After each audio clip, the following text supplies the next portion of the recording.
Hey feasters, and welcome to episode 167, and we've got an awesome show for you if you're looking to have an awesome week.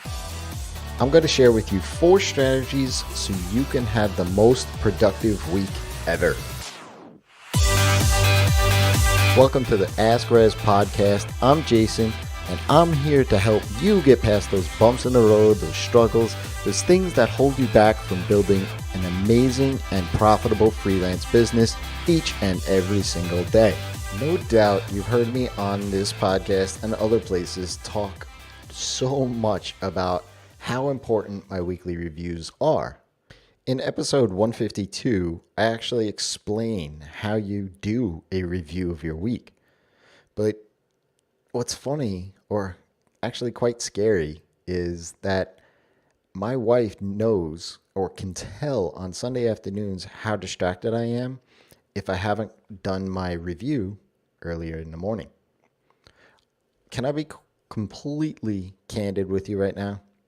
This is a funny question to me because, well, about 2 weeks ago, I was talking with a friend, and in that context of that conversation, we were talking about productivity and tools and techniques and strategies and all these other things.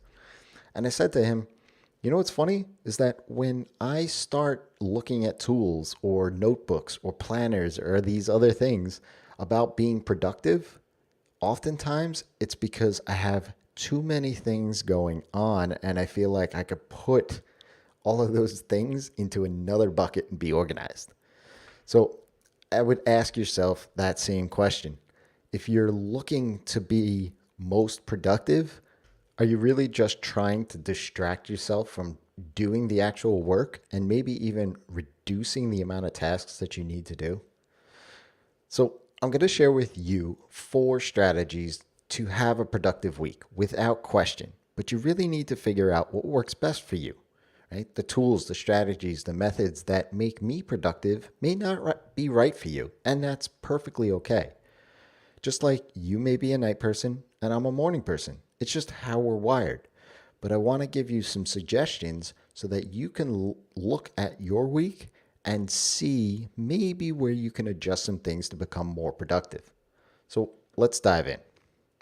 First thing, and I guarantee you this isn't the first time you've heard this before, is that you need to plan your week before it starts. Whether that means you take Friday afternoon before you shut down for the weekend and do your planning, or like me, plan on Sunday. You have to hit the ground running Monday morning knowing exactly what you're going to be working on. Not planning ahead already sets you up for a slow start to the week. The reason I do Sunday mornings is so that I'm away from the fires from the week and I can objectively look at all of the things going on in the business, which allows me to prioritize my time effectively.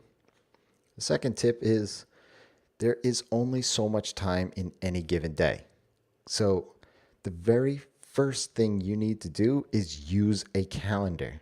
Post-its are great for ideas and thoughts. It's not great for time-based planning. Use your calendar as a constraint and for accountability. Put all the important things like date night, workouts, doctor's appointments, vacation, time with the family down on the week first if it's not already there. Next, put your marketing and sales activities on your calendar.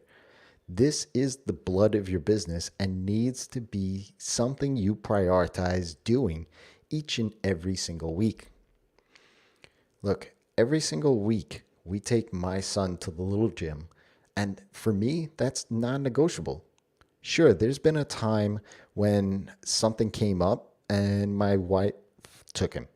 But 99% of the time, I'm there because it's important to me and it's on my calendar.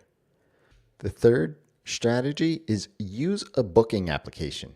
You are having sales calls, client calls, networking calls with friends and colleagues.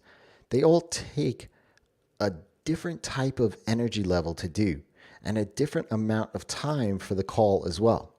By using a tool like Calendly, which I use, or Acuity, or any of the other ones that are out there, it allows you to create events based around your calendar and the availability you set within that application.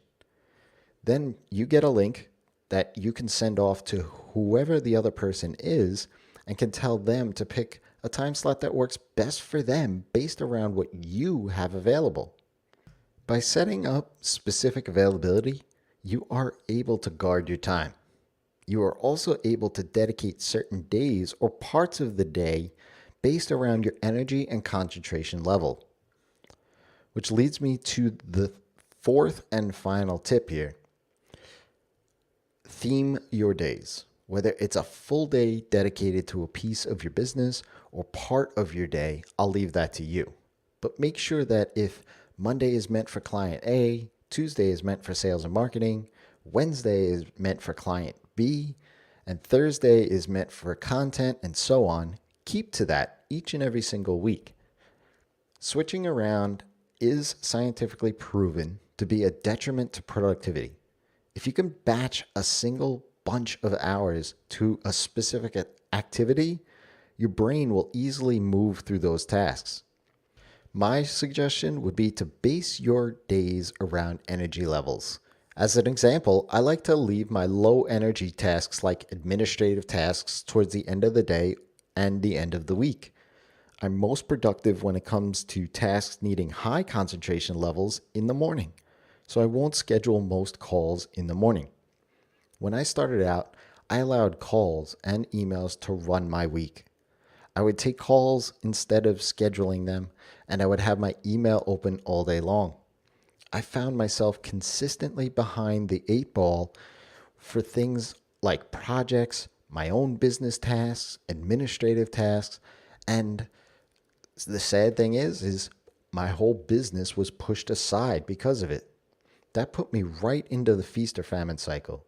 When I started guarding my time, prioritizing what was important, figuring out how to do that, and then just executing on it, my stress levels and anxiety began to wane.